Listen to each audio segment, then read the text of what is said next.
C12. Evening. Yes. Our budget, as every year, it's zero-based budget, and it shows a very modest increase of 1.12% overall. And these are due to either increases in labor or materials. There are no major initiatives being funded out of this budget. It's pretty much a rollover. Are there any questions?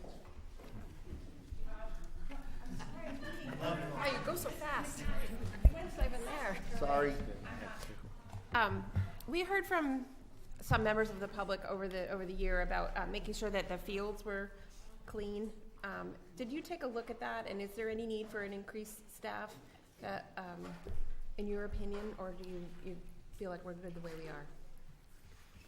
I think we're good the way we are. The question that was raised was, are we getting the surfaces of the artificial fields treated correctly? And there's different levels of treatment, and we do the deluxe treatment, and it calls for doing them once or twice a year. We do them twice a year. Okay. There's lesser detailed types of maintenance that you could do right down to having the company come every month. Okay. But we gave Field Turf the usage schedule, types of use, and frequency, and this was their recommendation, and that's what we do. So I think I might be talking about something else. I'm glad we do that. But I think we got a couple of complaints, just literally the grounds are dirty. There's bottles or leaves or things like that. Yeah.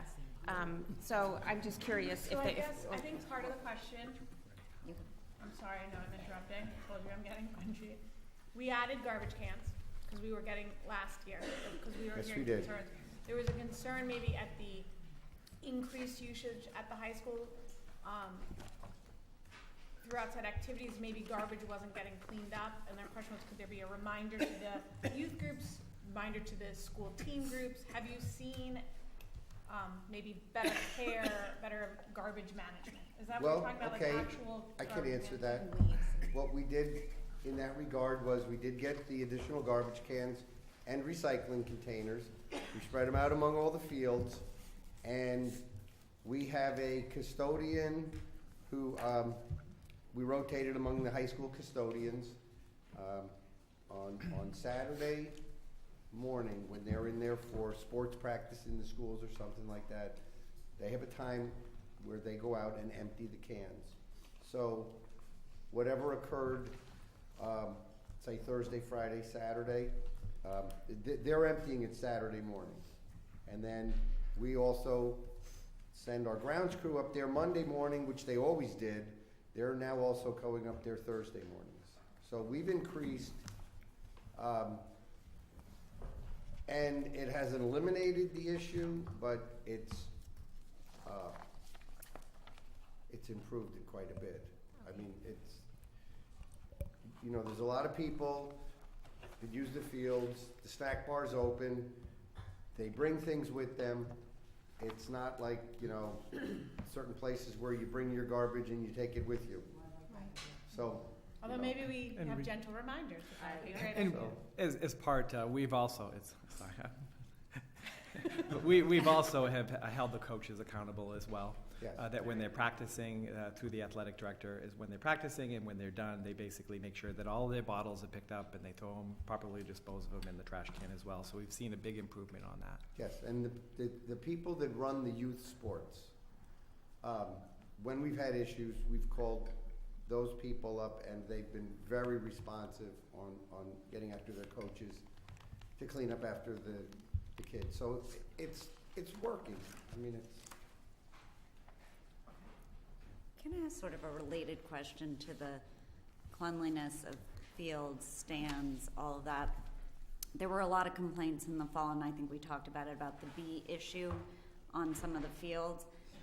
What is the plan when the cafeteria, when those nano doors are open? Do we spray for bees, and are we gonna do that so come the spring and fall, we're not gonna have a bee issue inside the cafeteria? Because it was pretty bad by the stadium this fall.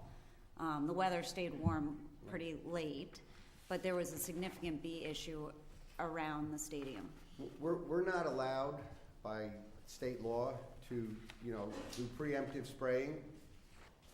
We have to have a threat of, you know, stinging insects in a certain area, you know, that have been identified, and then we can spray that area. So if they come into the cafeteria, would We that have to be enough figure out of where a they came from threat to? and spray that area. We can't say, we want to open the nano door starting on Monday, so Friday afternoon, we're going to have pest control company come and spray the whole area. We're not allowed to do that.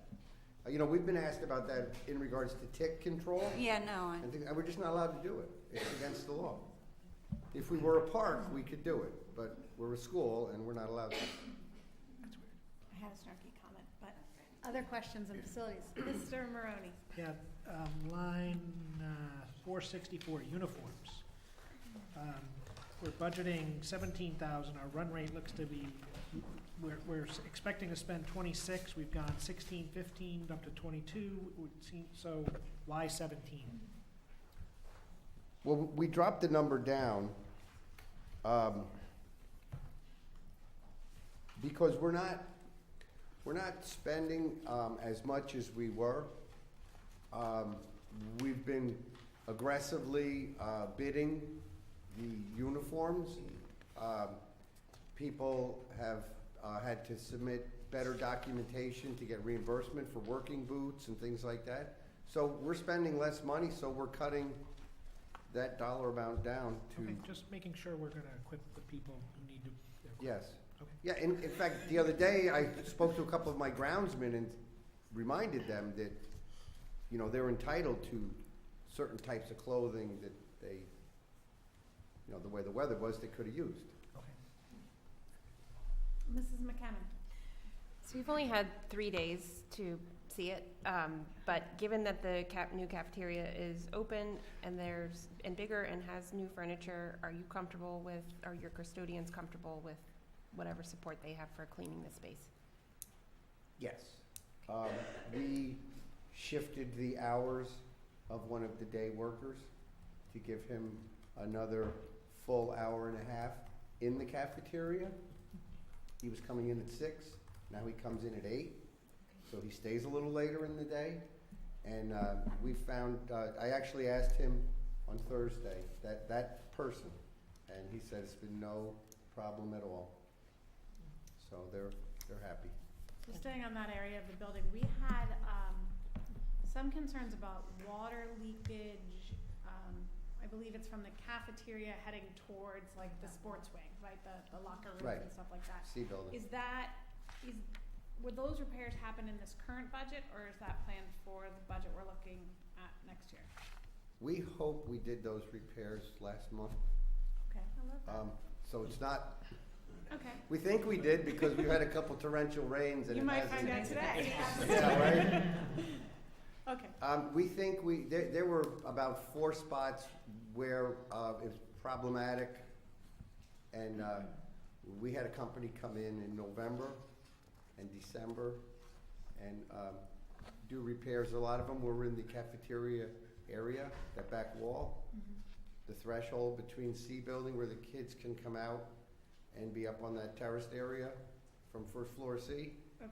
Okay, we took that whole area up and worked underneath there, and then over on the other side by Donna Powell's office, inside the kitchen. So we think we've got that leak taken care of. There was another leak down the little D area as you head towards the lower gyms. There was an area on the left. I know that leak stopped. I was there twice since it's rained. The big leak on C, right there by that expansion joint, I think we got that also. And then also in the lower gym, was it the lower gym, we thought we had a roof thing with a roof issue? I don't see it in here, did we fix it? No, the this lower year? gym, what happened was when you have a rooftop unit, there's penetrations for the piping and things like that, and the way the louvers are for fresh air, wind-driven rain's gonna come in. Okay, So you're supposed to have a drip pan under there. The school never had them. do we now? We do. Love that too. And they're painted to match the color of the ceiling, so you wouldn't know they were there Okay, unless you perfect. looked up and said, what's that? All right, Then I would tell I you. love all those answers. Mr. Deneen? I don't think it's an expensive. I think it's a visual thing for me. We've got a great new cafeteria overall. That's a kind of showpiece building for us. Can we fix the drainage scuppers on the back of the building that have the Yes. green slime rolling down on the bricks? I saw them the other Every time I see day. it, I wanna take a picture and Yeah. send it to you. No, I saw it the other day. It comes, yeah. Okay. So first thing, you're looking at a beautiful brand new cafeteria, and the And first you thing see you that. see is the site. Yep. So that's this budget, that's the current year's budget, but current year budget funding.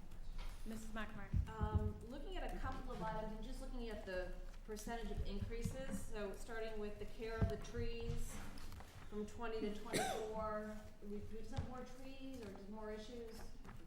On a percentage basis, it seems like a kind of big jump. It's more issues. There's more, Okay. you know, the trees are older and as we're, you know, this past year, we had to take money from other accounts to cover some tree expenses, so they won't show up as year-to-date in that code. Oh, okay, So, yeah, and we just, you know, I'm a firm believer on having an aggressive tree care program. They're an asset that, you know, you shouldn't wait till they get diseased or they need to be cabled. You should try to be a little proactive on them, so I try to stay ahead of that. Oh, okay, no, I'm not commenting on it, just on a percentage basis, was there more to do there? And then, similarly, switching gears now in the overtime for the grounds and maintenance, is that just a contractual rate as to why we're jumping up there 20%? It's, Line, I'm sorry, 449 and 451? it more accurately reflects, the expenditure. We're finding that, as there's more sports usage on some of the fields, we have to keep someone there late, or we have to have a groundsman there on a Saturday where we didn't before.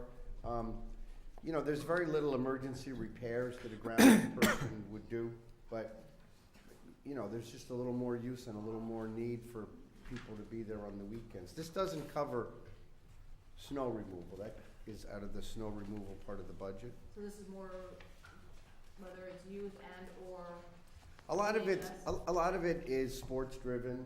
Other parts of it is there's some work we have to do, and we can't do it when school's in session. okay, just So, you know, percentage-wise. get guys to come in on a Saturday. It's you know, So I think your question is it high school sports or is it youth sports Saturdays? Anything? it's guess it's it's both. all sports, Yeah. but it's also like if I want to do the front entrance around one of the elementary schools. I mean, that's bus drop off, that's bus pickup, that's parent drop off and pickup. I can't have my trucks and equipment and noise out there by the front door, but I have to get that done, you know, sometime late May, early June for graduation and stuff. So I have to do it on overtime. I don't have any other way to do it. Mr. Brown? And so that's one of the things I'm trying to put money in the budget for that. I've been contracting that out on weekends and it's very expensive. It's less expensive if I have overtime in there and I can offer it up to the facilities guys. Yeah. Oh, okay. Mr. Brown? Yeah, I think it was answered. This is work that you couldn't do with another resource or another person during the week. By the nature of the work, it has to be done outside of That's school hours. Okay. And I would assume as we look at kind of the fees we charge for usage of the high school, any significant increase, a portion of that would be passed on to the users of the high school? Yes. Yes, okay. We increase our fees for building usage and field usage every year Yes. with your approval. Mrs. Ritchie? The contractual janitorial services, just the $15,000 increase, is that just an increase to the contracted amount? Is that? Yes, there's, that covers two items. One is our contracted janitorial at the high school, and the other is we use a rental service for the mops, that, you know, the dry mops that people, you know, push the halls with, and that has also increased. Any other maintenance questions? Seeing none, any questions in the audience on maintenance? I could have asked this earlier, but it kind of falls into this too. Given our relationship with the Y on swimming and diving and whatnot, Who pays for the custodial staff at the school on the weekends for something like house basketball? Given the arrangement that the Y doesn't pay us for the use of the building, who's paying for the custodians who are there? Is it us, or is the Y actually paying for that? Mr. Feeney, or Mr. Mr. Lynch. Lynch. Whoever wants it. We are. Is There- that much like there's- at the Y, when people clean up after swimming, they pay their own janitorial fees? I think the Y keeps track of what the cost is for us to use their pool and their gym for the gymnastics. We keep track of our cost for custodial as it relates to weekends when they're using one of the buildings, which they use 2 elementaries, middle school and high school on the weekends. We try to couple their use with, you know, if a contractor's got to get in and do some work at the middle school and he's like, gee, can I come in on a Saturday? We're like, sure, because we got a guy there. But we do keep track of it separate from our regular overtime. Okay. We've been doing it every year. Any other questions from the audience? Oh, Mrs. Carter. Over the last several years, we spent a lot more on security than budgeted. And I understand that there's a lot of, reason for secrecy around what we've spent it on, that's fine. It feels like it's being spent more at the end of the year when we have the funds available, which means, or it looks to me like it's more of an afterthought. Are we being proactive about setting aside money that we need to make those investments, because they are substantial? I mean, last year, we spent over $400,000 more than was budgeted. The year before, like $220,000 more than was budgeted. We're budgeting, I think, 60 this year. Is that a good number? Do we need to make more investments? And then, is there any way, without giving away too much information, that we can get a handle on what has been done, so we can think about what needs to be maintained or reinvested in going forward? So, either of us can answer. Well, I'll answer for the board. So the board certainly follows security, discusses security. I think we have made in several public meetings kind of what our initiatives are and or what we have done. I'm not sure there's secrecy necessarily in what we've done. There are times where we are able to capture efficiencies, and therefore security is always something that if we have the opportunity to make more secure, we do. So I think from a board standpoint, it's certainly not an afterthought. But I could let the administration talk about their feelings on security. There are budgeted costs for security. For example, we just put the man traps into 2 of our schools, which is a huge security benefit for our students and staff. There are times, however, when in consultation with our staff and or the police department, we will make modifications that are needed to enhance security for the schools. We do not report on all of those because we don't want outsiders to know what all of our security protections may be or where they are located. But I can assure you that we have installed, for example, blue lights in our schools for emergencies to address any emergency with the police department immediately. We have television cameras remotely situated throughout the buildings to enhance security. We have outside PA systems where we need to address anybody on the outside of the buildings. So you will see much of it in our budget, but there are others that you won't see. So I think, like Dr. Brenner reported out, both at a meeting and in a letter home to parents, security initiatives last year in the winter. I think there are also opportunities when,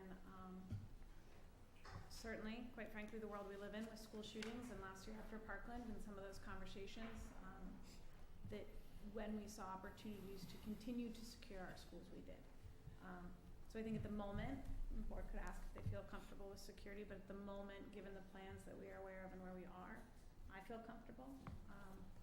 And the conversation is incredibly productive and collaborative with the town in regards to the Middlesex SRO. I think Mrs. Stevenson spoke about it at State of Town.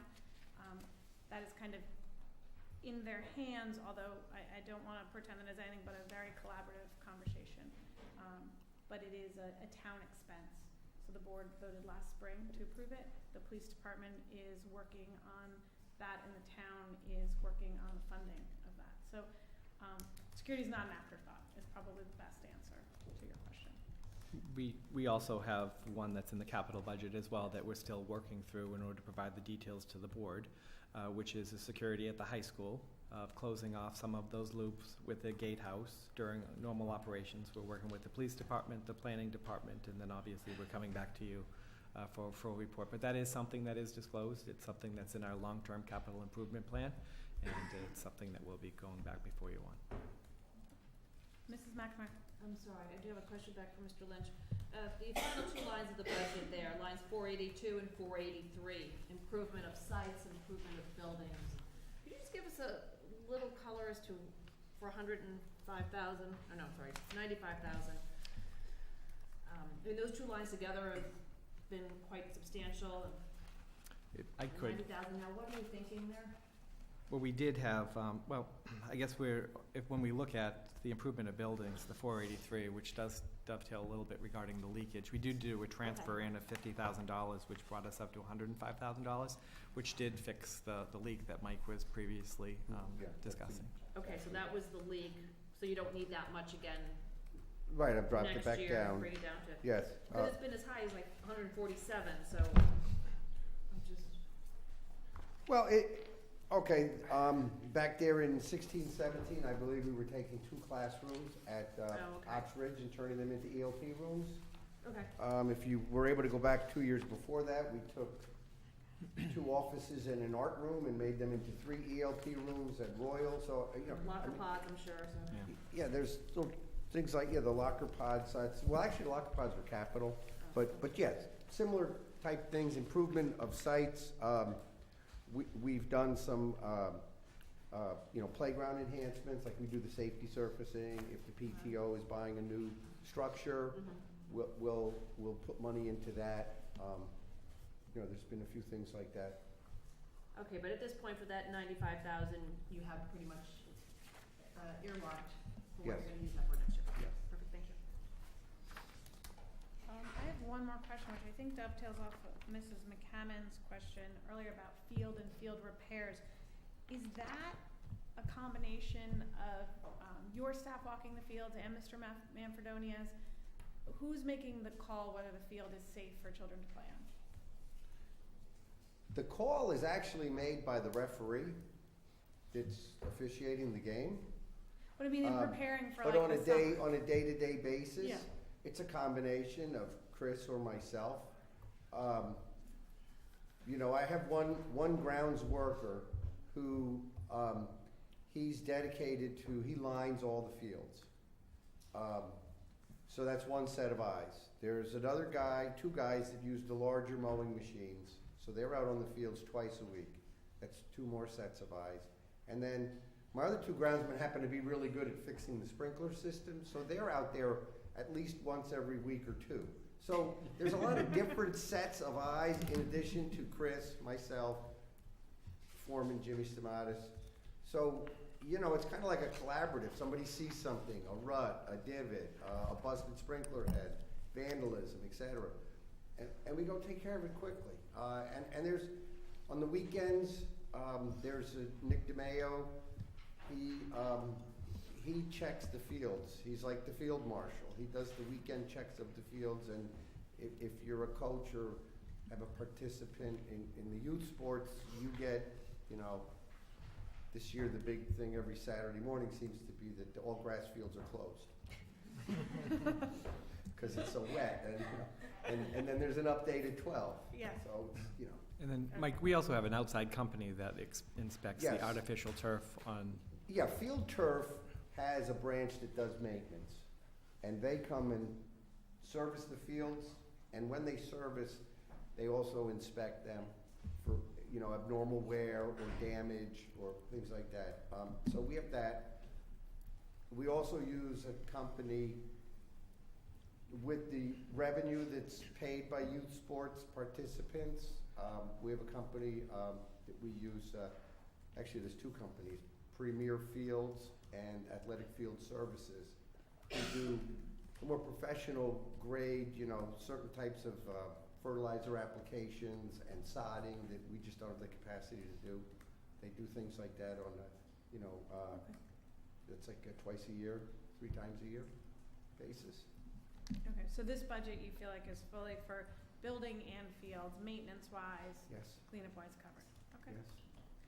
I think we called for audience questions and we started again, but any other audience questions? Oh, Mr. Hendrickson is behind you. My question has to do with contracted janitorial services. What exactly are they, and if they include people, do they duplicate any custodial services that we currently have in the schools? Okay, when the high school was built, they doubled the square footage. And at that point, the decision was made not to add personnel, but to contract for that cleaning of the additional space. And the person that had the job before me, he figured how many full-time employees that would be, and so that's what the contract is. It's based on X number of people working X number of hours per week, and that's how we bid it out. We supply the equipment, we supply the supplies, they supply people. And when we moved to this building, which was a larger space than we had at 2 Renshaw Road, it increased the hours of someone to be here cleaning, so we increased the hours of the contractual contract for the high school. We didn't add an FTE, we added another 4 hours per day of contract cleaner. But it's strictly labor. It's strictly labor. And I guess as a follow-up to that comment, are we still comfortable with the contracted service, or do you think a half FTE would be better served than a contracted service? Well, according to this, we're saving. The contracted service, you know, it is what it is, okay? It's inexpensive labor,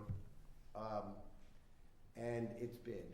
So sometimes you get really, really good people that come in and work, and they're here for a couple of years and they're dedicated.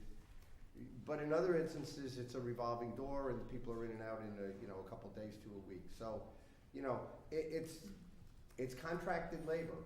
It's bid, so you go with, you know, the lowest responsible bidder. And Although in sometimes your you don't narrative, get good.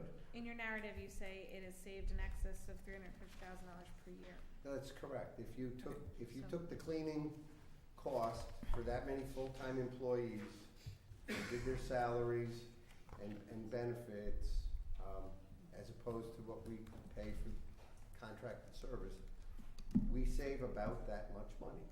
I think there's a drop-off in the quality of the employee. Yep. But that's for, you know, the board to weigh.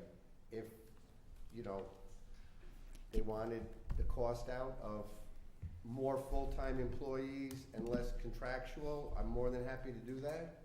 Let me add to that, Mike, if I may. Pardon me? Let me add to that. I've worked with contracted custodial people, and I've worked with my own. And I have to tell you, there's nothing, forget the cost, because it more than makes up the cost when you hire your own. When you hire your own, you have people who are on salary and benefits, who are your people. The school becomes their school. They know the teachers, they know the kids, they know the administrators. They have a sense of pride in it, and moreover, they're working under our contract. If they're not up to snuff, we can do that with a contracted worker also, but we can do it with our own as well. So if you ask me for my druthers as to what I would like, always hire your own. We're never getting through maintenance because now. Yeah, but what you're saying is you have your own staff, and this is supplemental staff. So you already have staff that meets Dr. Landon's concern. Yeah. Or what you saying is that the board should consider that this supplemental staff, the board and the schools would be better served by having its own FTE. I agree with Dr. Landon. I've had both, and I've had a mix. When I came here, the decision when the high school project was approved, there was a discussion at the same time on how are we going to man the larger facility. And the decision was made to contract it out and not hire more people. I don't know what governing body made that decision. Board of Finance, RTM, Board of Ed, I have no idea. So, you know, this situation of this hybrid, half contracted, half our own people, was here when I got here. Well, I must disagree. I would disagree with Dr. Landon, and I'll disagree with Michael Lynch. Based upon the numbers itself, this is a good deal.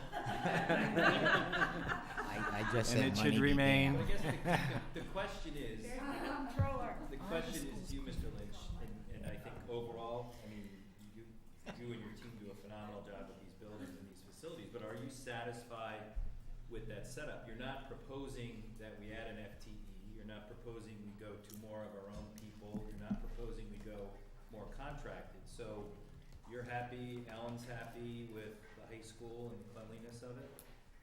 I mean, the building's clean, but all the things that Dr. Landon said are absolutely true. And, you know, but You guys are talking yourself into more FTEs. I'm just- I can do it either way. I'll It think the doesn't, other way.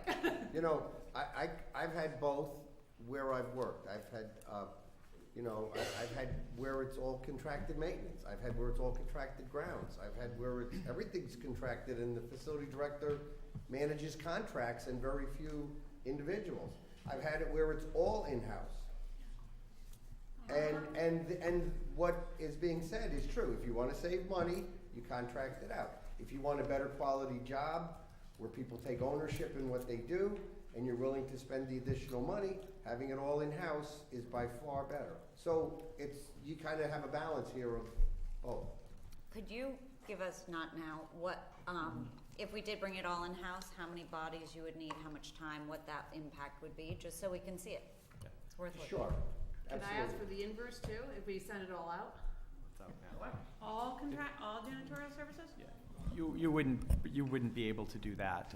Although you I know, you I'm you just could saying- in negotiations as we enter into negotiations, but the union had agreed to that specific subcontracting, but you can't necessarily go ahead and bargain out all of their work.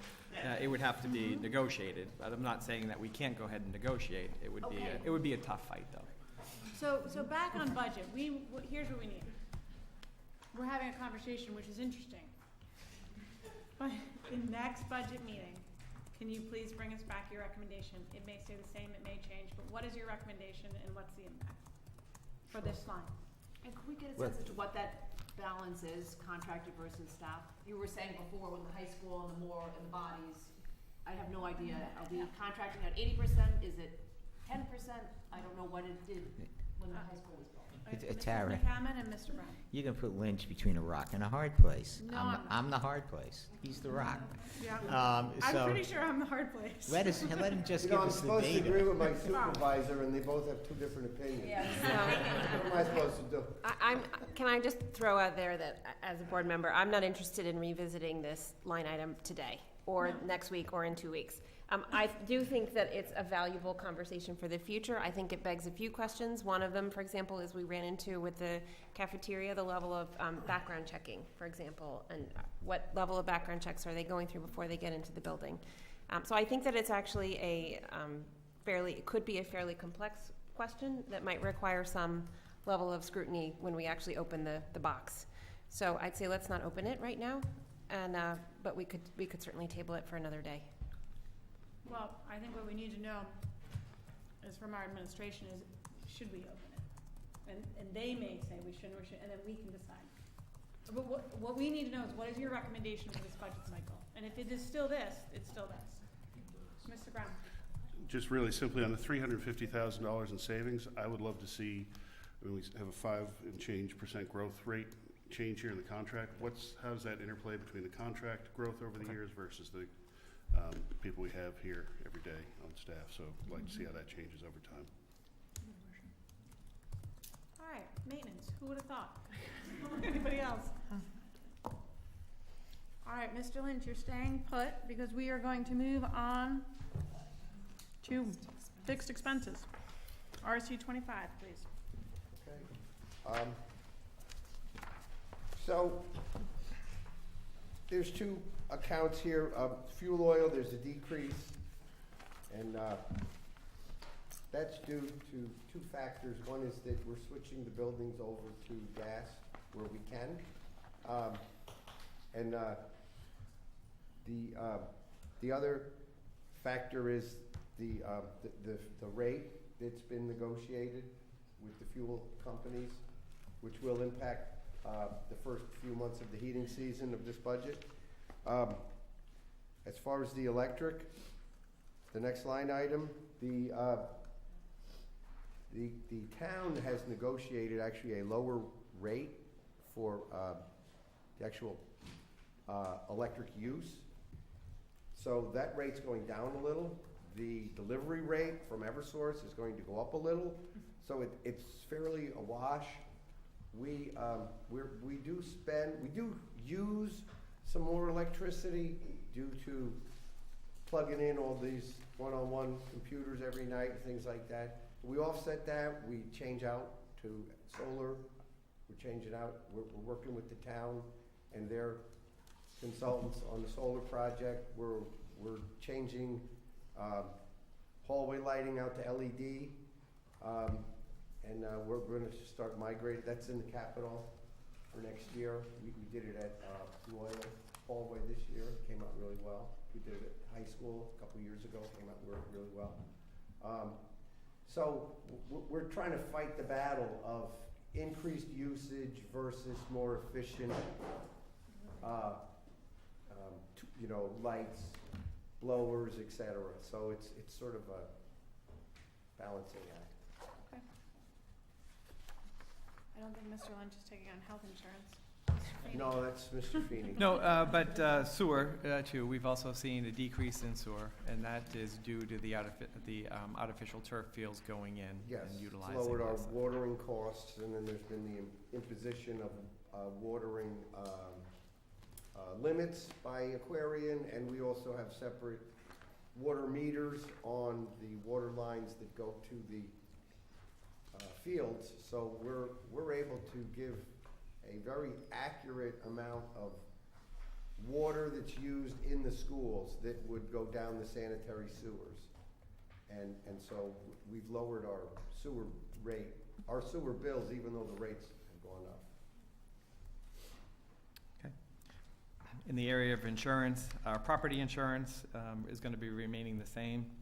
The number is not going to be increasing according to our carrier. Workman's compensation, we're looking at that to remain the same. Our general liability insurance as well is to be the same. The student athletic insurance, I know I don't want to bore you regarding this, but I do talk about this every time as to the raising increase of our student athletic insurance. And even if you look in 2015, 2016, we started out at $62,000 to where we're recommending right now of $140,000. This number is always seems to be, the trend is always going to be ever increasing. We do bid this out on a regular basis, and what I've said before is there's one large company that has the monopoly on this entire thing, so we're kind of left between a rock and a hard place. Unemployment compensation, we're also looking to be the same. The elephant in the room is health insurance that I had skipped over. Yep. We are looking right now as a placeholder for 9.4%. We have always been and continue to be very aggressive. Our numbers in health insurance for the past couple of years that I've been here have always been under double digits, so it's something that, one, we could be proud of. We've also made a lot of strides in health insurance. We have a fully insured plan. We have a HSA, which is a health savings account with Connecticut.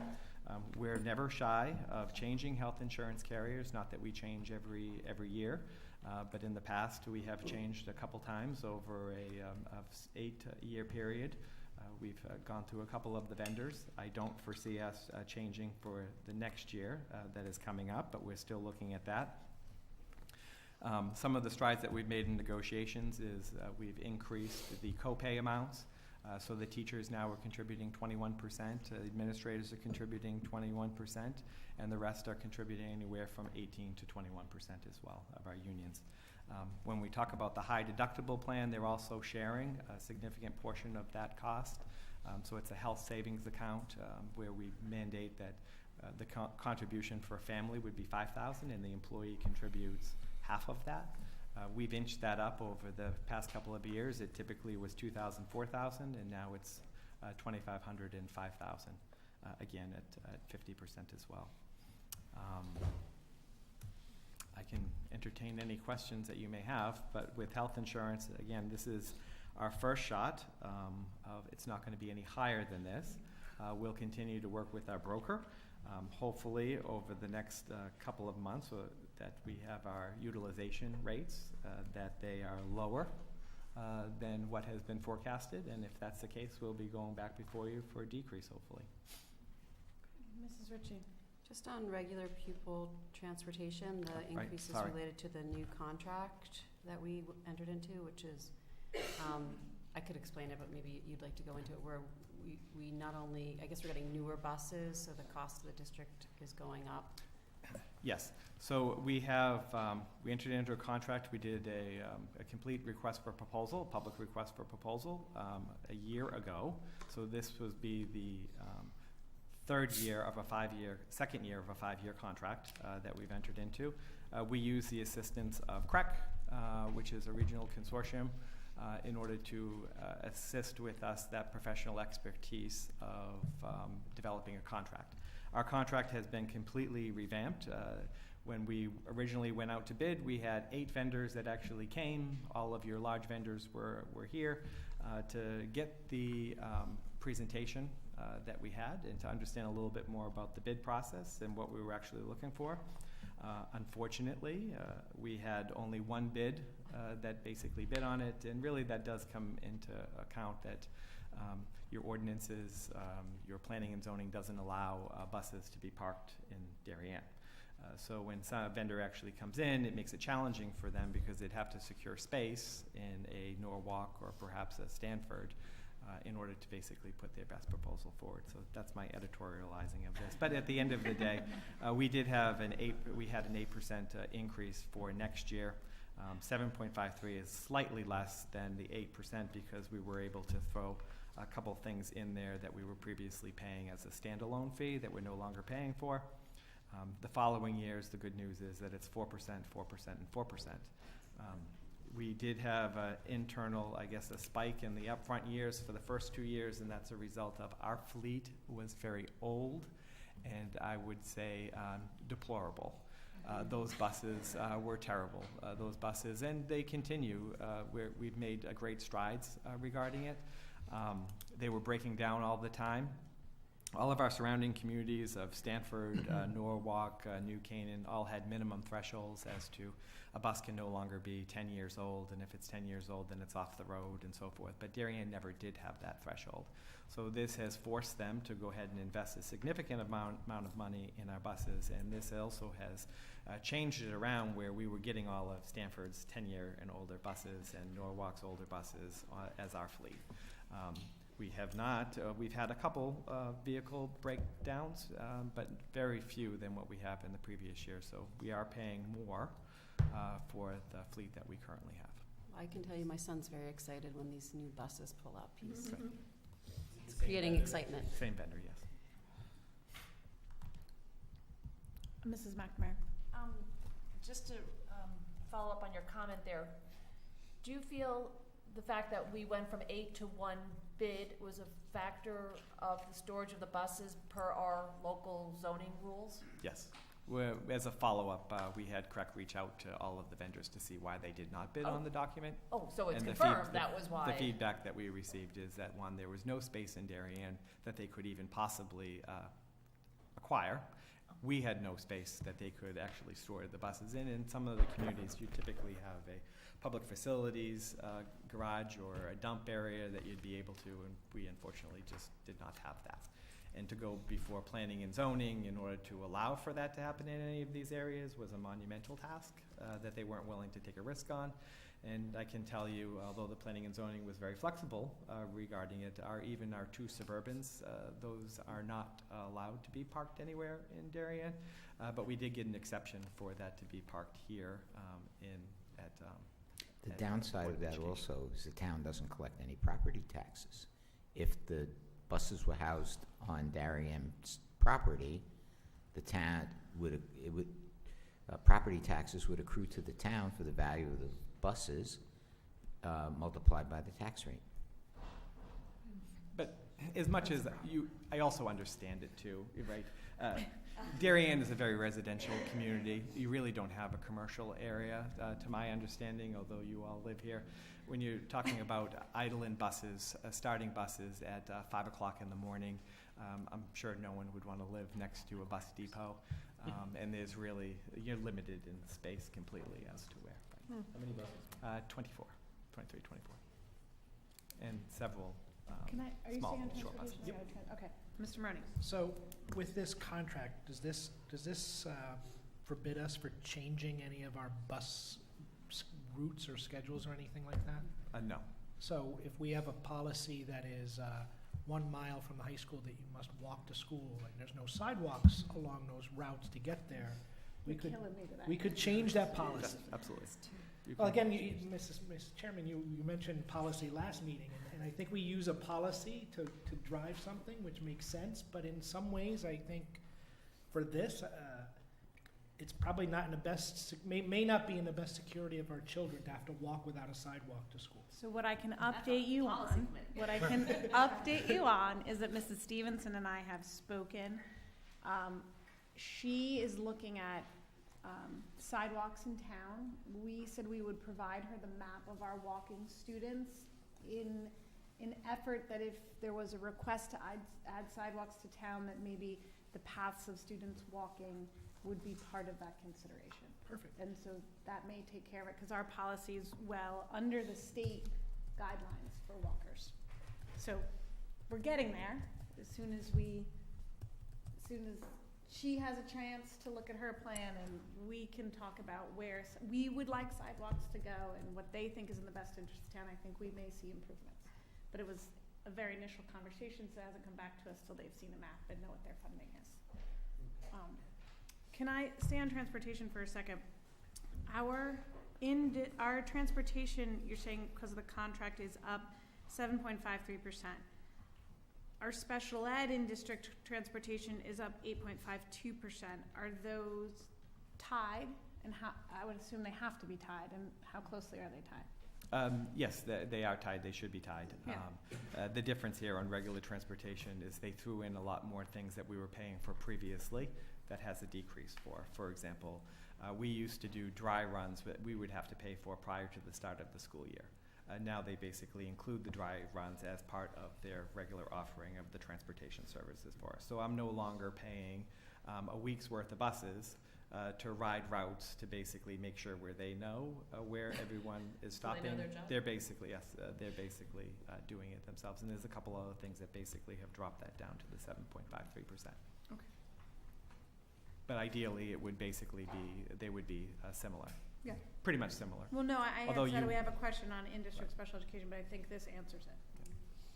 Although some of the, but some of the smaller buses are a little bit more expensive than the 72-passenger buses.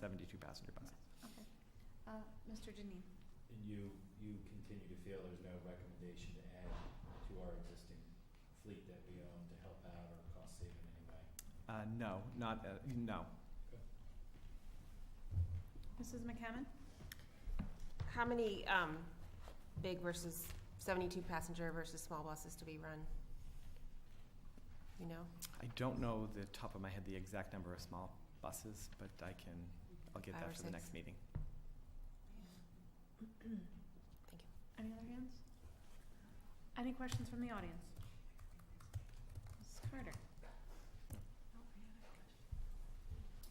Given the size of the increase in the cost of transportation, do we have any idea how much of that is attributable to not being able to park in town?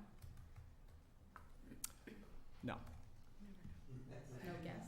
Well, because they didn't bid, Yeah, right? I don't really have another, Just wondering if there's, a creative way to solve that problem. Like, can they do it in town hall parking lot? Can they do it in one of the school parking lots?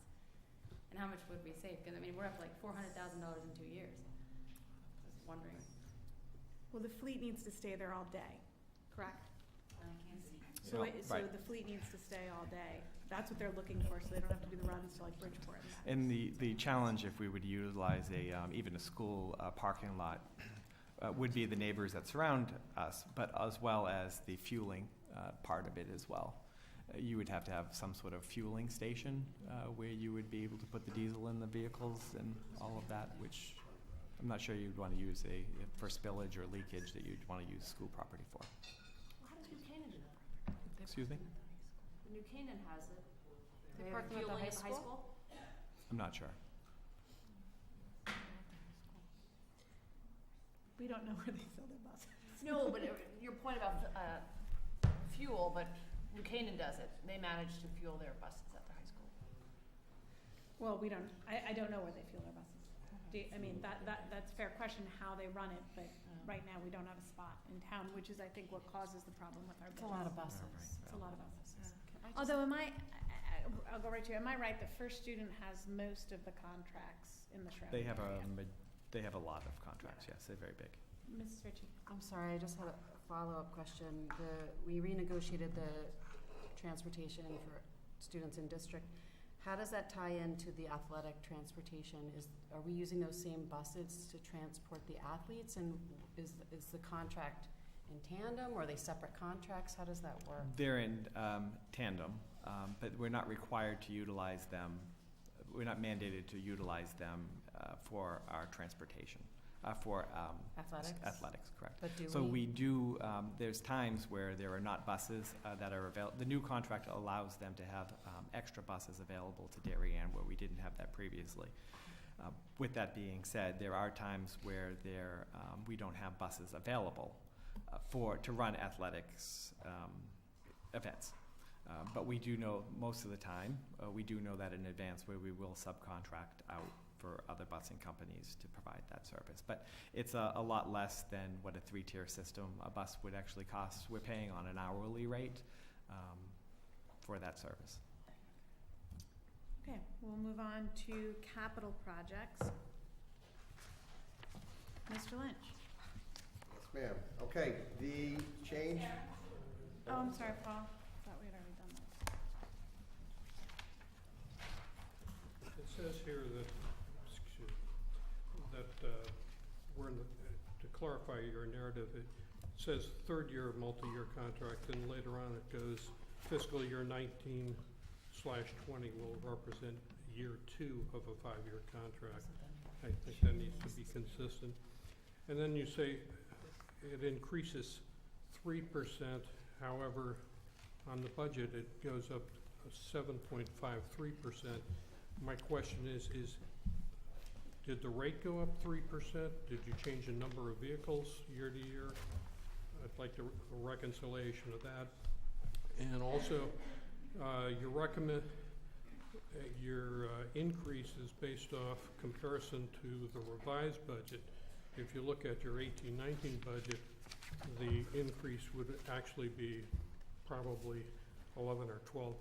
Right. So, okay. Yep. The first sentence should be deleted. What? The first sentence should be deleted. That is not correct. It's not the third year, it's the second year, and it was not 3% as well. So that really, Okay. I'll change that page. Is it the same number of vehicles year to Yes, it year? is. Okay. Vehicles haven't changed. All right, we'll move on to capital projects. Mr. Lynch? yes. Okay, since the last meeting where the capital project was presented and then voted on, it was the December meeting, there was a request to change 2 items, Holmes Elementary School, 1930s wing, classroom unit ventilators, and ventilation for staff rooms and offices in the 1930s wing. Those be changed from a 2 to a 1. They have been, and what was not, we missed until yesterday afternoon, there's an additional cost of $100,000 that I told Mr. Feeney about yesterday afternoon for the abatement necessary to change the unit ventilators. At all of the schools, or which? No, at the home school, there's a total of 11 unit ventilators, and it's gonna cost about $9,000 each to do the abatement. There's an assumption that there's asbestos insulation on the piping that we're gonna have to cut back to, and there's an assumption that there is a fiber board called Transite that sits behind the unit ventilator between the exterior wall that acted as a thermal barrier. That was standard construction in the 1930s and 40s and up through the early 50s. It's assumed that that's the construction there. That's the way our asbestos documents read from the initial surveys that were done in the 1980s, which was, they didn't want you tearing up walls looking for asbestos. If you could assume that's what was there, then you had to say, yeah, we assume it's here. And you treat it as such until it's proven it's not. So these were the classrooms that we debated a little bit about, right? These were the classrooms in Well, the some of us original We building. didn't debate this one as much as we did the Oxbridge one. The Oxbridge one, or No, the no. Royal, sorry, the Royal. Royal one, sorry, my apologies, it's late. So, Mike, just for clarification, so that This is the one I goes didn't from like. 351,000 Thank you, up to Mrs. McCaffrey. 451,000, is That's that right? correct. So then the The Holmes number, 777 becomes 879. 870, Okay, yes, so that's Holmes correct. is now up to So 879. we get a new page 149? If that's what you want Yeah, to we're doing- change, but I'm not sure if you want to do the cuts and adds now, or, No, we won't do cuts and adds now. I will renew my concern about this project being a priority one project when we have not heard that it's a necessary project and now there's another $100,000 expense to it. No, we However- heard it was necessary, it's just that he was postponing it in Yes. case we do an addition It to the was building. Mr. Lynch did not identify it as a priority one project, but the board voted to change that. There's now an additional $100 expense. 100,000. What? You said I'm $100. sorry, $100,000 expense, so I believe, well, you can expect some conversation from me on this, but I, it's the board, the board clearly can decide what to do with it, but the $100,000 is, in some ways, could be advantageous to the capital budget, quite frankly, but, so that, you'll give us a new page with new totals? If that's what you wanted to add, yes. Well, it's still currently a priority one, so I think we need a new page, because the board Okay. did vote to make it a priority one. So we'll increase that amount then by $100,000. I Yep. think you'd have to vote on the increase, but I'll do whatever you want to do. No, they voted on the project and this is necessary for the project. Right, if you looked at the line item, even when it was listed as priority 2, it said abatement not included. So yesterday afternoon, I said to Mike, I said, you know what? We increased, but I didn't give you a number for abatement. Let me give you that. And so I did. It was yesterday afternoon, but that's, So let me put it this way, we can all think on it. I would expect that somebody might make a motion at our next meeting to move it back to a priority 2, but it may not be supported. But I do think, I'll have 2 sheets available then. Mr. Moreau. Can we just have further clarification of what exactly this is and what it isn't? And because I know when you mentioned, I think at one last meeting you mentioned that some of this work isn't traditionally done until we renovate the space. I don't believe we have any plans to renovate this space, so therefore I think, at least my opinion, is why it became a priority one project. So I think we need a little more clarity on what exactly it means that these unit ventilators aren't working and there's no fresh air going into this part, and versus, how long do we think we can live with this? Do you want me to not write working? up a narrative? Would that Yeah. suffice, or just give it to Mr. Yes, why don't you Feeney just to send it out? I mean, distribute out? I think Okay. a recap maybe of what we discussed Sure. last time. With whether there is fresh air, there isn't fresh air. And Okay, that's fine. You had done that in years past where you did a more detailed, I think coming from F&B on the RTM, we had included that. I have that done, Okay. but We typically do it later in the process. Oh, I feel yeah, like it was in it's the- usually asked for now or in a couple of weeks, but it's done. I mean, it's Okay. already, Well, that is it's something the I would- red I would- numbers and all that. Yes, Yeah, I would did like- that. That's okay, done. Great, I But- would love to see that. Mr. Lynch has all the answers. Okay. We I just, love that. I don't know about that. I don't want to, I'm not sure how to say this, but we have three, putting Oxford aside because we have plans in the works for that, we have three pretty old buildings in the district that require a lot of maintenance. And I see us putting money into Henley and into Holmes, and I'm just concerned with Royal, that number's pretty low. And I think this maybe is more, facilities committee needs to get back into this work and start thinking about what needs to be done to keep these buildings up and running, because they need to be maintained to Yeah. ensure that they continue to, Well, put provide a just safe Royal place as for a our quick kids. example. The roof on Royal was done at the same time as Hindley was, but it's holding up a lot better. We did a bunch of masonry repointing it there, so we really don't have that infiltration problem like we've had at Holmes and at Hindley. The heating system, just for whatever reason, is just more robust at Royal. It's got a lot of good features to it. It's in a lot of ways a twin to Hindley, the original buildings, but in a lot of ways, it was kind of an improvement over what was done at Hindley. The same architect and everything, he had a year and a half, and I guess he tweaked a few things and made it a little better.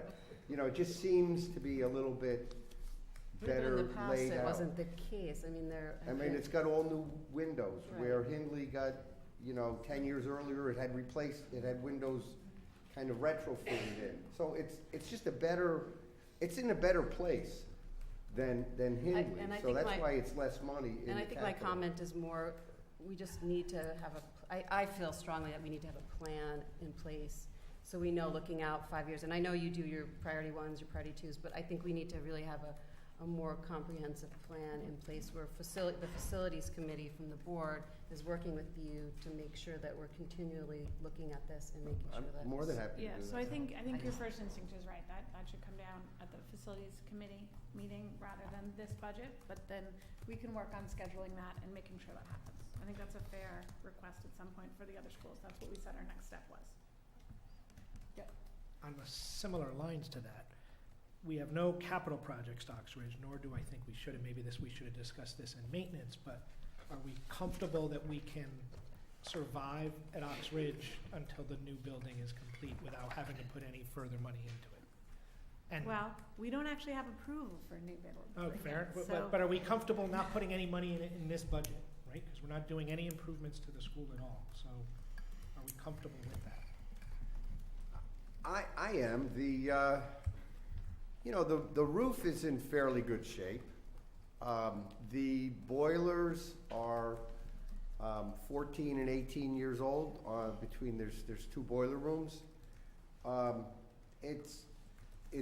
That was the first building we put digital controls on because it was just bleeding utility costs. And we actually lowered the fuel oil bill by almost 45% just by getting control of the system. So it's okay. We can get by for a couple of years, but I wouldn't say. I would say that if the construction of a new school is postponed, or the total renovation of that building is postponed indefinitely or whatever, we would have to reconsider reactivating the 5-year capital plan for that structure. Yes, we Which is definitely would. millions of dollars. Right. Yes. But But you I don't- mean, we don't we did think some we need- things. We put the second layer of insulating glass on all the hallways. We updated the digital controls. We've updated some of the lighting around the exterior of the building. I mean, the regular painting program continues at that building. We've But my done some question more is blacktop. maybe, again, more for maintenance, but do you think we need to increase the care of the buildings line in case something happens at Ox Ridge in the next year? No, Or do you think we're okay? I think we have enough. I Okay, think we're that's all. fine. I'm comfortable. So we can limp through. Yes. Sorry. And Deb, we will take up that, I think Thank that's you. an important point for facilities wise, to take up that next phase. Any other capital questions? Mr. Feeney, you'll have 2 pages for us? Will do. Thank you. You're All right, any comments from the audience on capital? I have a quick one. Thank you, Jeff. No, no. Oh, oh, that's it? That's Okay. it. All right, stay there. We're good? Yes, thank you, Mr. Lynch. Thank you. Finance, RC 20, Mr. Feeney.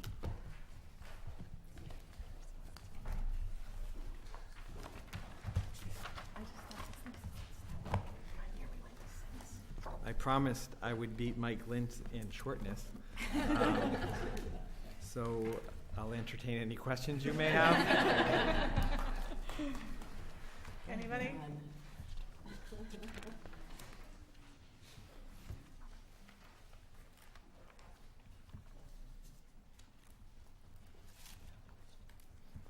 As you're looking, all of our staff are non-union personnel. That's why you're not seeing an increase, with the exception, I do have one union accounts payable staff member that has an increase of 2.25. Other than that, the auditing services is estimated to increase by $647, and everything else is going to remain the same. Hang on, I'm getting my calculator out.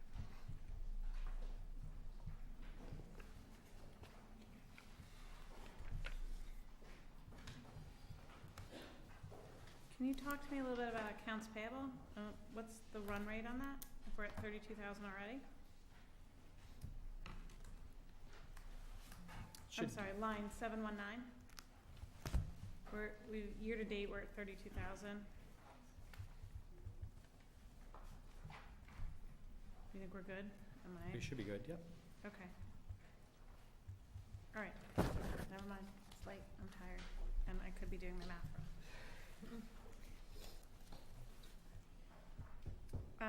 All right, any questions from the board? Any questions from the audience on finance? Thank you, you beat Mr. Lynch. Administration, RC 16. I'll do that.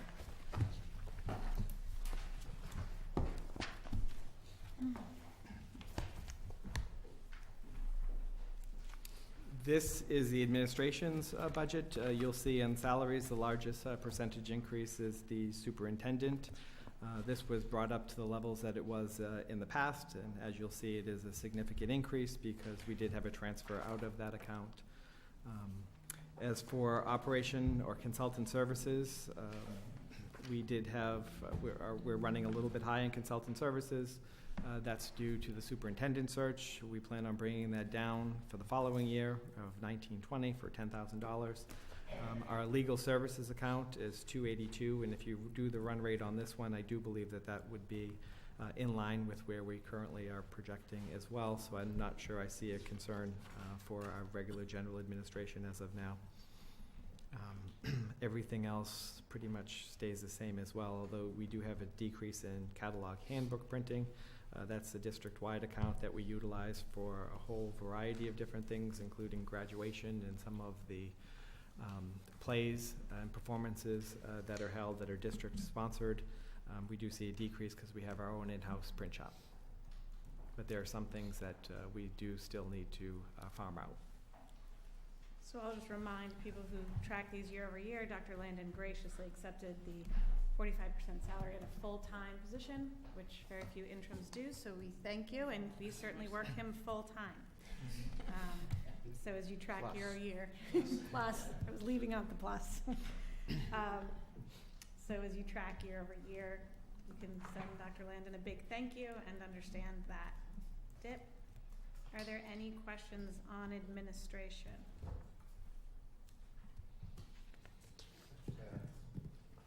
Dennis? Line 612, mailing expenses. remain, I think Jack brought it up as well, I mean, $30,000 to mail things out, I mean, in this day and age with Aspen and electronic media, do we need to spend that much money on mail? I'd like to say no, but yes. Unfortunately, there still are a bunch of things that the individual schools are mailing out. But what I could tell you in the area of mail is what we're looking at is to centralize all of the mailing expenses, where each individual school right now has their own postage meter, and they're basically sending it out on their own. We have our own internal print shop right now, where we have 2 employees, where we're thinking that it may be best and more efficient for us to actually bring that in-house with the rental of 1 postage machine and 1 postage meter, and then farming it out from there. And that could decrease our cost as we go forward.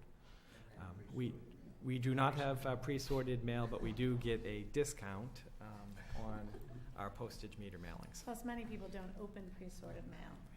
You need to open your report cards, although they come on Aspen now, so. Mr. Brown? On the centralization, would we have people having to drive things from, say, the various schools to one central place, or everything come electronically to the print shop? We currently have a driver right now. So all of the things from the schools, high school, middle school, elementary schools, we have pickup twice a day. Okay. So they're bringing it here. So this And would that's included in that correct. number. Thank you. Legal services.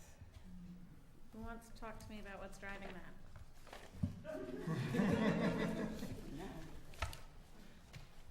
Nobody? Dr. Landon. I'm gonna check your email. Legal services. Let me put it this way, is there any, we've gone from in 2015-16 to 184,000 to now 2019-20, 282,000 is the recommended budget. What are my drivers? Well, it's going to be your freedom of information requests. Yeah, I think what's really impacted our legal expenses are the issues that have been brought against the board by local residents that have wound their way through the Freedom of Information Commission, the courts. There are a number of questions that have been raised that needed legal advice as to how the board should proceed.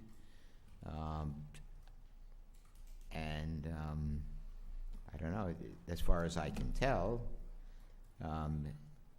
this is going to continue until it stops. So- When it stops, who knows? But I push a little bit on, because I feel like when we say that, there's nothing wrong with people asking the board questions. There's nothing wrong with FOIA expenses, but this, and so I don't want that message sent out that the board's being questioned on what's it doing. There seems to be single drivers Correct. of people who are questioning what the board is doing. There's not a holistic concern about board management or operation. No. And that I did not intend it I to. didn't know you I did. didn't intend I it to just wanna sound make that sure way. it's- There are.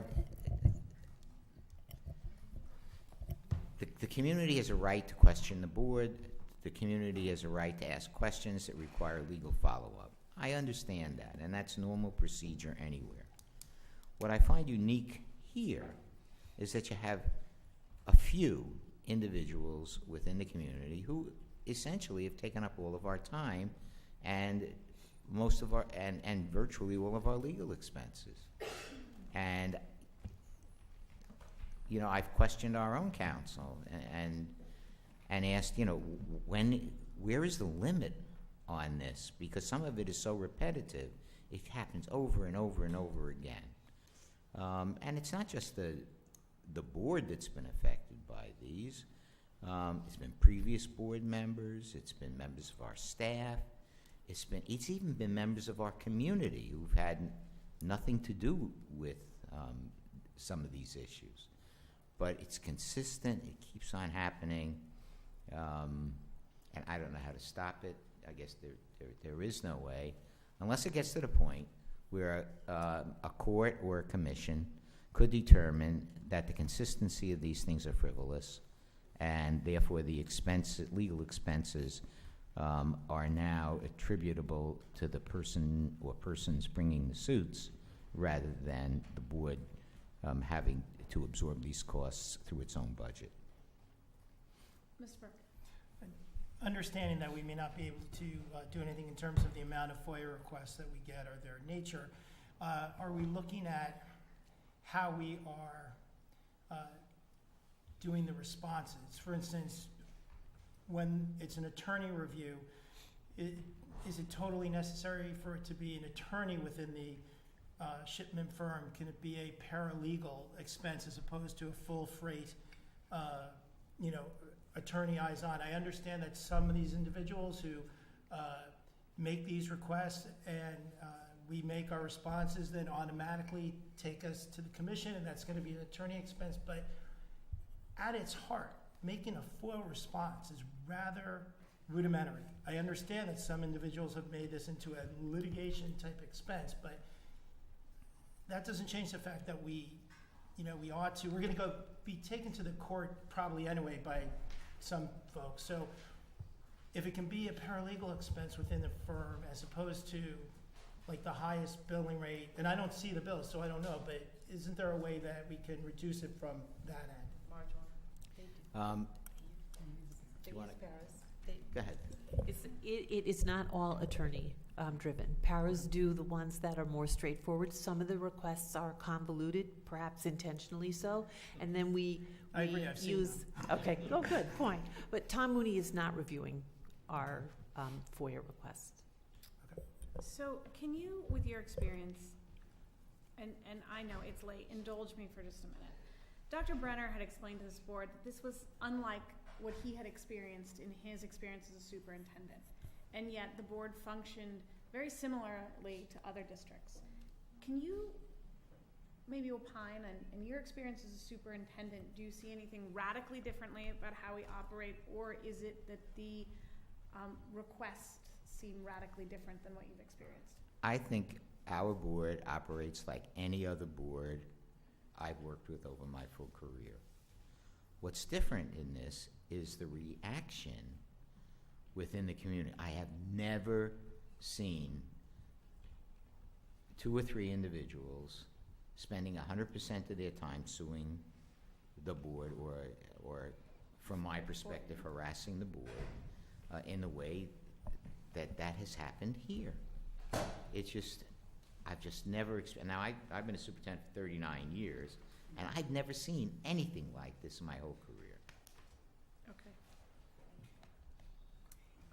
Lastly, I don't know, maybe we should ask council. Can we break out again the expenses of single FOIAs versus the community-wide's ability to FOIA? We have that FOIA log. Maybe we should update that. Maybe not. And why expense is not a defense against FOIA or not what we're trying to do. It would be useful, I think, for the board to understand this number more if we knew how much FOIAs were costing, while not denying people's right to exercise their right to use FOIA. Mrs. McCammon.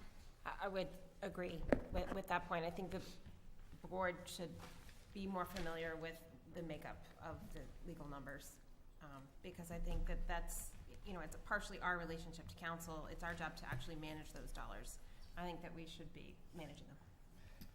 Managing and/or if they're necessary, know what's driving them. And if it's a single system, then I think this budget number is public. The public has a right to know what is driving this number. So I whether we decide to put it in the budget committee in the quarterly review, or whether it comes to this, body at certain points, I think that we need to add to our workload a regular review, however we define that, of legal dollars. Well, we maybe didn't need to when they were reasonable. They're a little less reasonable at the moment. Well, Mrs. McNamara. Still staying on the same line, not to comment at all on our outside counsel, but we've mentioned it before. At what point, or is there a point at which we need to retain someone in-house who has the capabilities of that individual whom you mentioned at Shipman? And is it more cost effective? I mean, is there a number that we look at that we start changing strategy? So the council's the board's council. I mean, administration can talk about their relationship. I would say, in terms of being the liaison with council, I am satisfied, very satisfied with the representation. No, it's not, it's just a matter of number of dollars. No, I agree with you. We can talk about that. I just would like the board to know then that I am satisfied with council and the expense, given the level of representation. If the administration could say in-house counsel could give the level of representation, then I'd be happy to hear it. To that end, it would be helpful for us to be able to then see what's happening, because I think I'd love to be able to back you up with something, but I only see the aggregate number and the occasional touch point, so I do. I mean, it's the right conversation, but to that point, until we see the numbers, if 90% of this is attributed to what we're talking about, it makes no sense for inside counsel. Correct. It all goes back to the norm, Yeah. right? Correct. So maybe next meeting, if we could see a breakout, and if there's any particular drivers that are aberrations, we'd like to see them. I didn't mean to sideline your question of in-house counsel. You're welcome to answer it. No, just looking I from just- 2016, I we've think been it's good to running get at the a. analysis. Yeah. All right, any other questions on administration? Any questions from the audience? I see you coming slowly. Quick. I have high hopes before 5. Two things. What Chris has been mentioning has been raised to the Board of Selectmen, because certain things they're having, not on FOIA, but whether or not it doesn't make sense to hire a part-time retired attorney that you could pay on a per diem or hourly basis to do this, to reduce some of these costs, and it's something to perhaps investigate.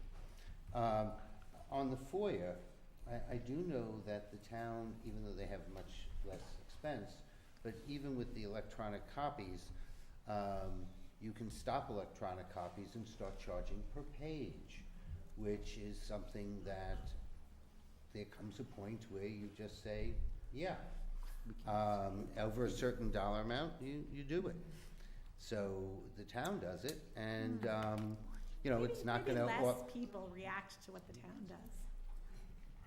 It will at least offset some of it. So.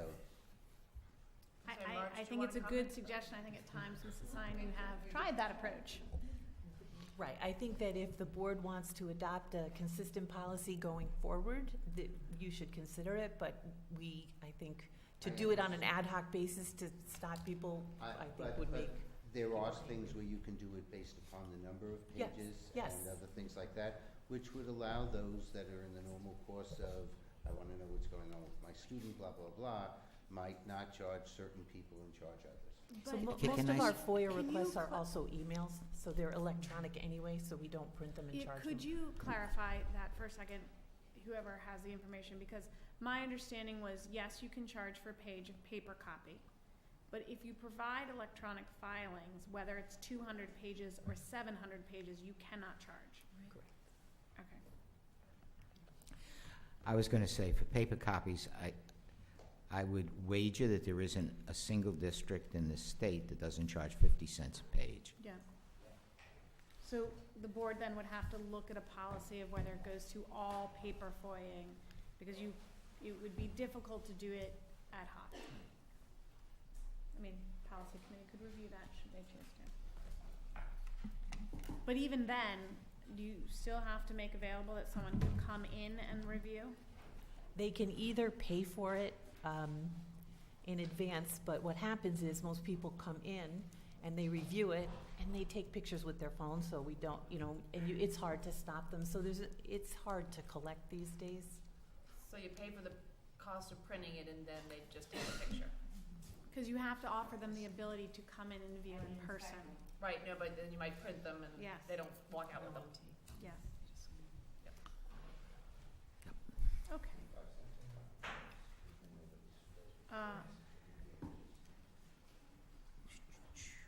Personnel, Mrs. Sion. Okay, so just a reminder that contract support, line 664, is the amount that Mr. Feeney books for non-affiliated, non-union raises, and the board discusses those and the disbursement of those funds in the spring.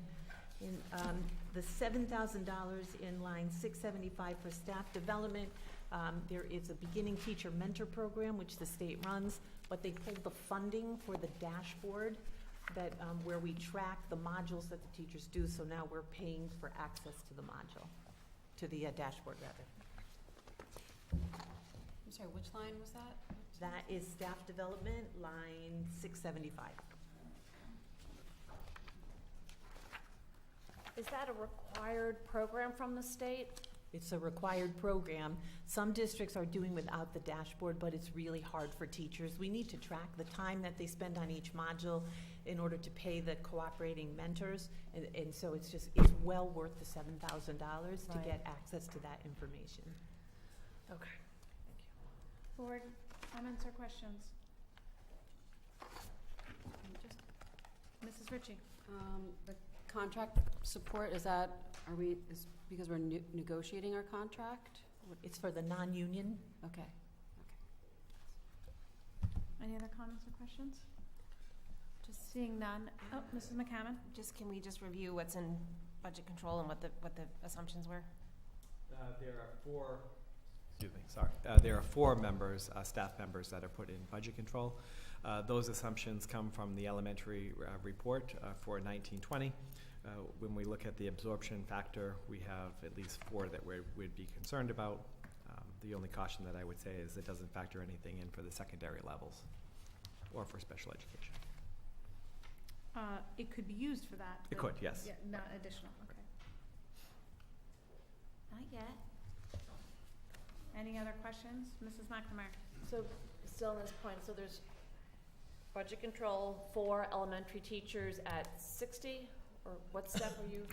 It's That will has to be a little bit more than.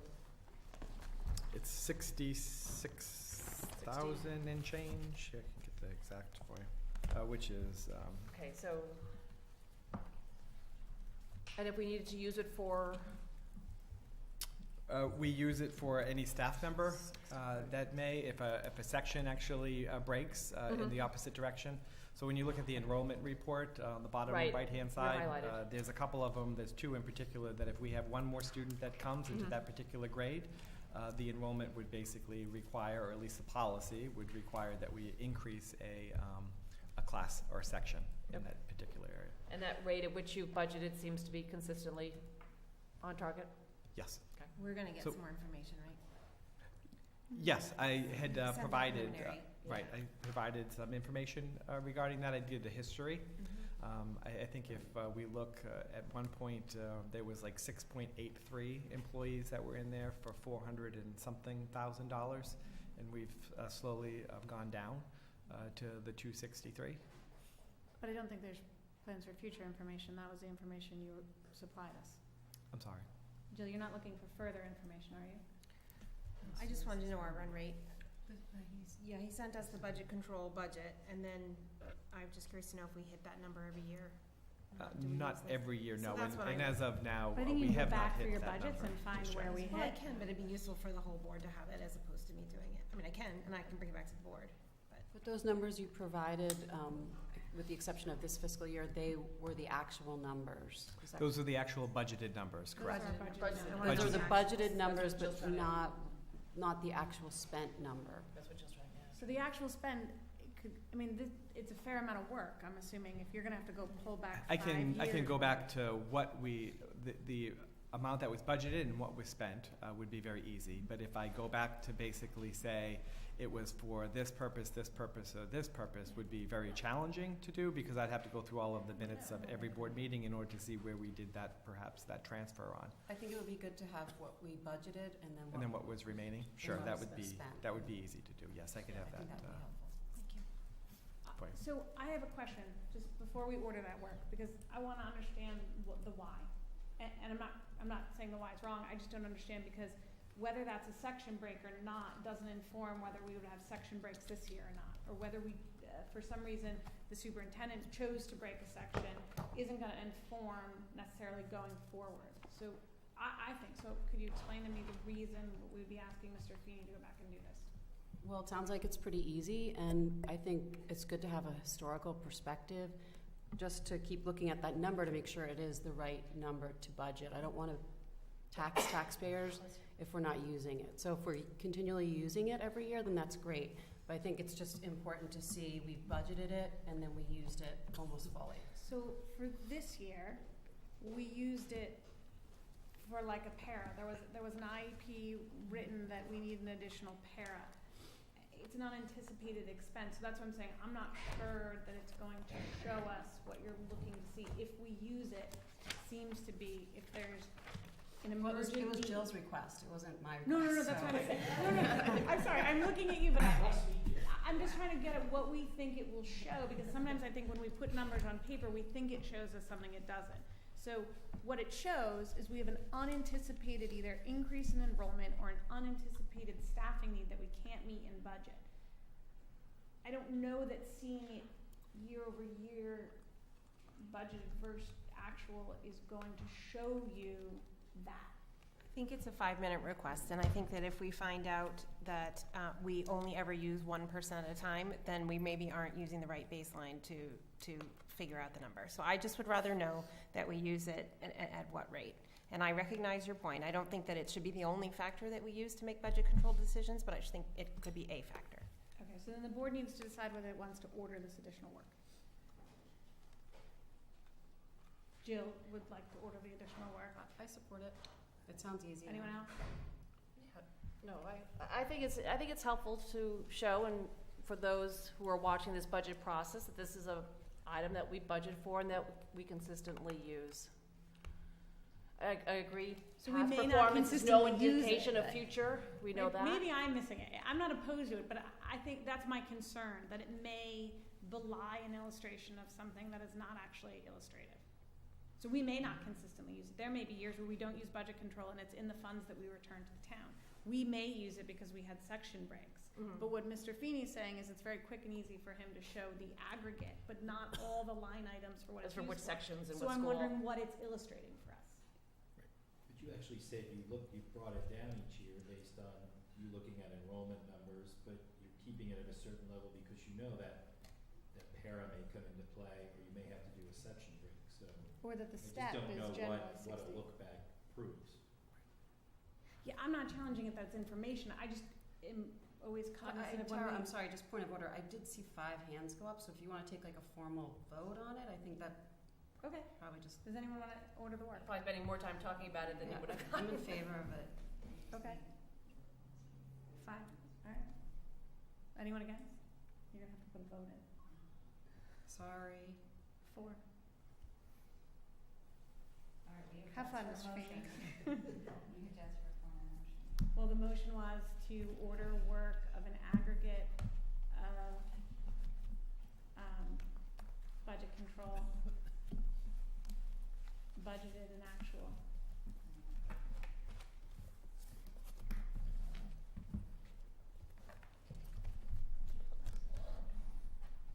Do you have to put the period of years that you're asking in the motion? You're asking to look back. How far would you like to look back? I think we have 5 years here. 5 years. So sorry, we're tired. We did this out of order. Could you raise your hands again in favor? Deb will second. All in favor? Deb, Jill, David, and Dennis. Krista, I'm sorry, which were, and Krista.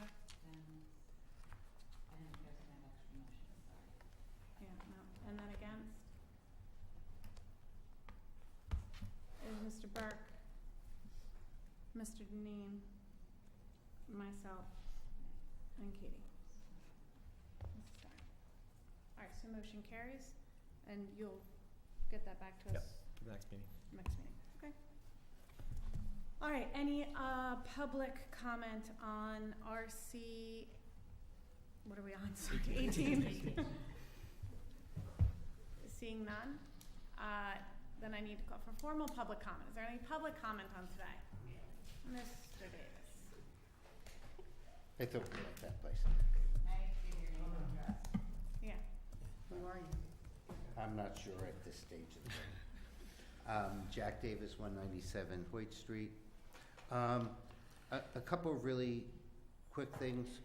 I know there was a lot of discussion on absences. I'm curious if the board has requested whether or not there's any trends. Are people taking off Friday, Mondays, incidence reports around holidays, or any of the other things, and whether or not that's already, I'm assuming it's already looked at, so, I mean, whether or not the board might want to see that. During the course of the year, there was a discussion of outside groups paying for police, some of which used to be in our budget or may have been in our budget for certain events held at various places. If it was in our budget, I was wondering if the new policy was reflected. If somebody's doing an event and there's multiple events on there, and now that group has to pay for the police, I didn't know if it was offsetting existing police payments by the Board of Ed and whether or not it was in the budget. With the new aspect of, with the greater degree of the social emotional as a major part of the psychologist's role, I was wondering if there was a new job description for not only the existing psychologists, but also the new ones. And if there is, whether or not we might see it. And then the last one, I don't know that this is necessarily budget, but I'm going to put it in there. Just reading in The Advocate recently, Stanford had a bad instance where they are now in the process of reviewing their sub-policy. I'm just curious, I'm assuming ours was better than Stanford's anyway. Sorry, my friends on the Board of Ed in Stanford, but I was wondering if we're looking at that as well, if based upon the incident that they had. I'm not familiar with the incident they had, I don't think. I'll send you the article on it. Any other public comment? With that, I will entertain a motion to adjourn. Mrs. McNamara?